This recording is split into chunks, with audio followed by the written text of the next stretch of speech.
Part 1. A peaceful morning in the Stava Valley. On the morning of July 19, 1985, the Stava Valley of the Italian Alps stretched out under the gentle early morning sunlight like a summer painting lightly touched by someone's brush.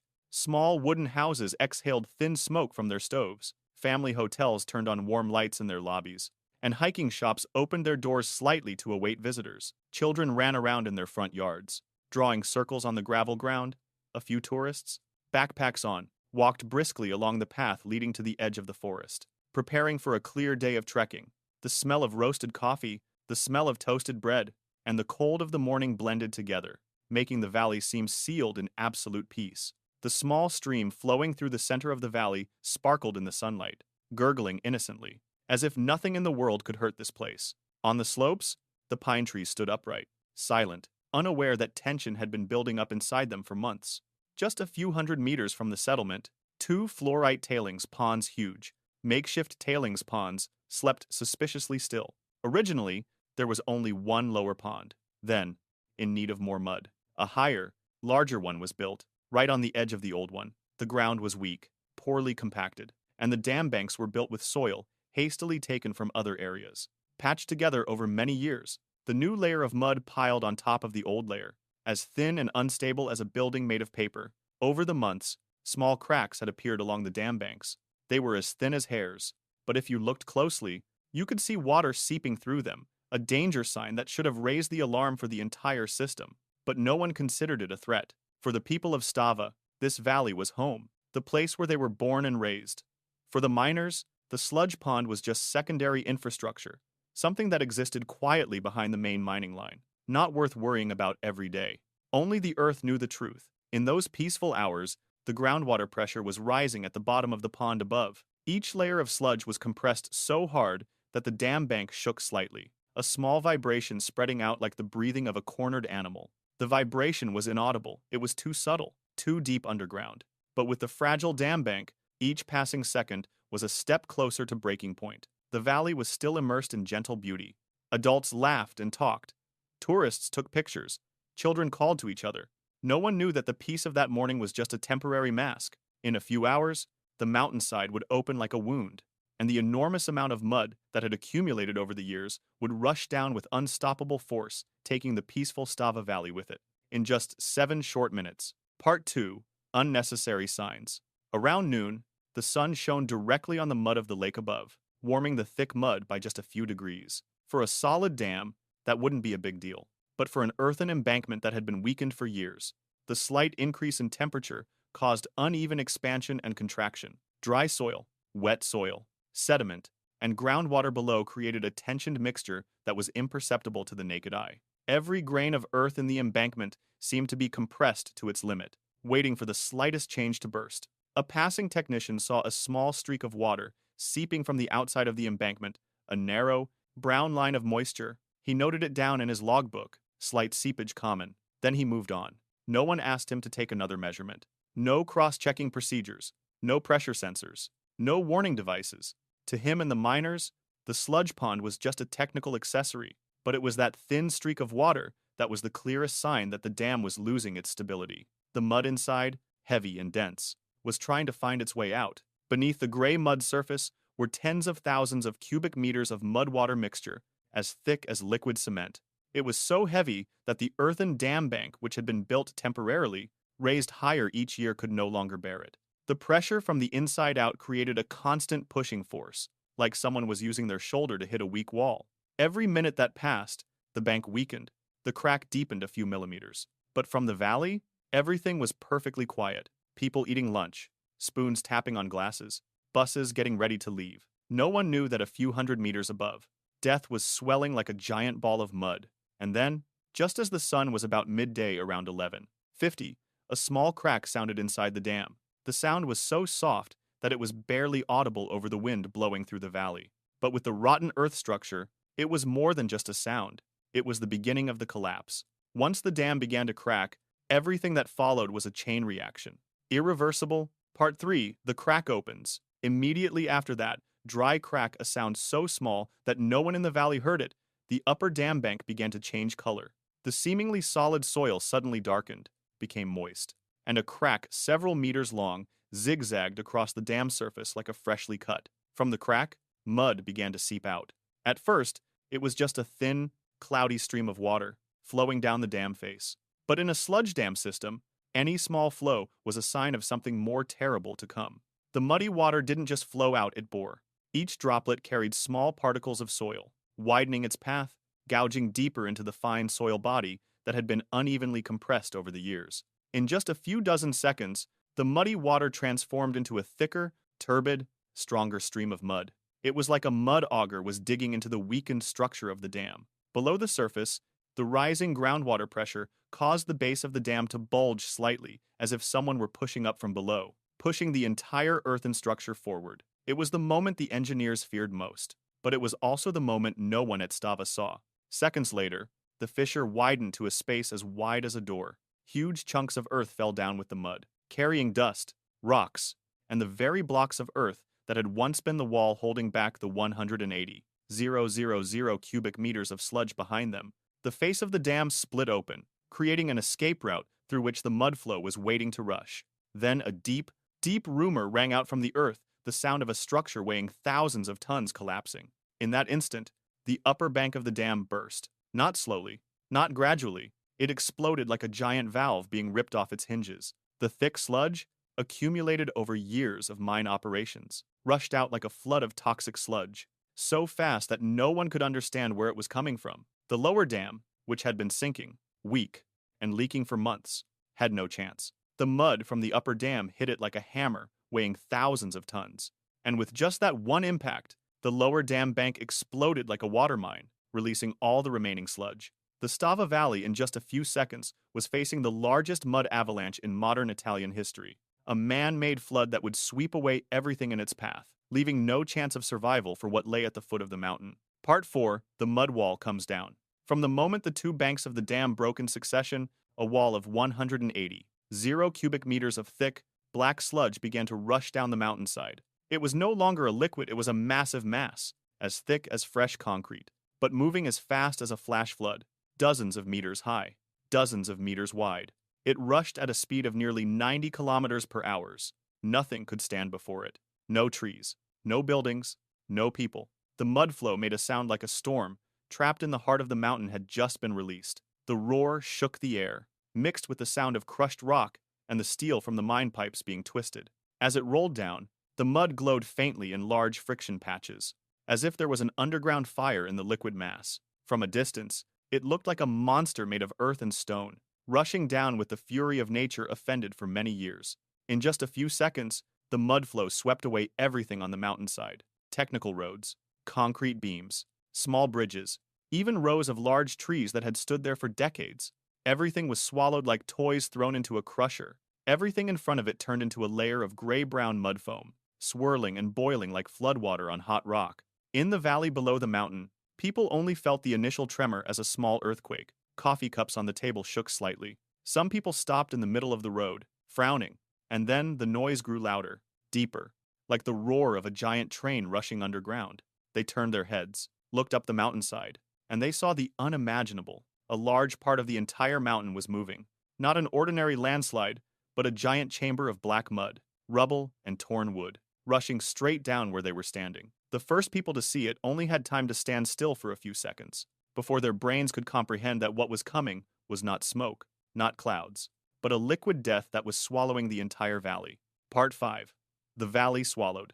The huge mud flow that crashed into the valley was not like a normal flood. It rushed with the weight of a liquefied mountain. When it hit the small hotel located right at the foot of the dam, it did not stop for a moment. The entire structure was bent, broken, and crushed in less than 2 seconds. The walls broke like biscuit crusts. The roof was lifted off and was swept away by the vortex. The people inside did not have time to understand what was happening. They heard a thunderous boom, and then everything around them went black, swallowed by the mud that was as thick as hot cement. Just a few meters below, the row of houses was hit.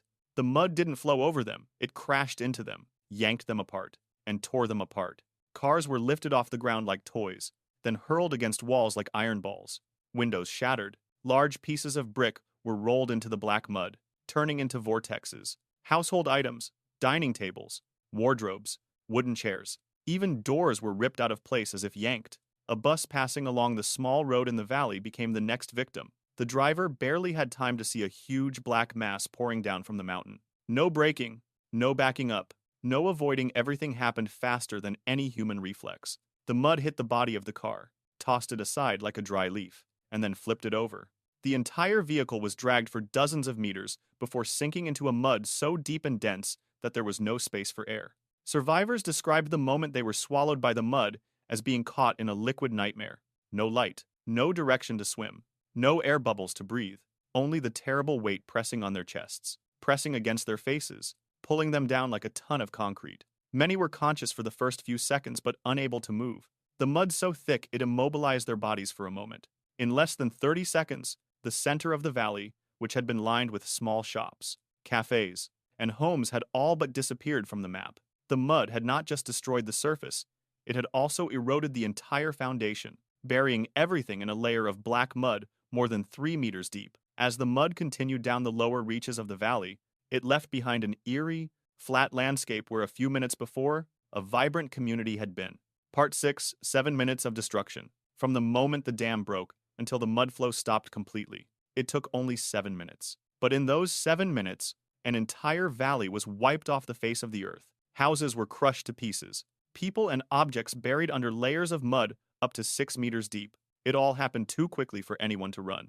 Many people barely had time to get up from their lunch tables before the mud flow hit them. The mud was so heavy, so thick, that those swept up could not rise. They were held as if buried alive by cement. The mud flow did not just flow down, it rushed forward like a wild animal that had been chained too long and then released. It rolled with large rocks, ancient trees, and even pieces of concrete that were flipped over like toys. Red-tiled roofs melted in seconds. Wooden walls were torn apart, twisted like wet paper. Every meter of mud that swept through left behind not a trace of a village, but a mess of what had once been life. A bed frame broken in half, a child's sweater, a bicycle lying on its side with a deformed wheel. In just 7 minutes, the mud flow had flattened everything in its path. The main road disappeared as if it had never existed. Gardens, courtyards, barns, familiar paths of the local people were drowned in the black mud.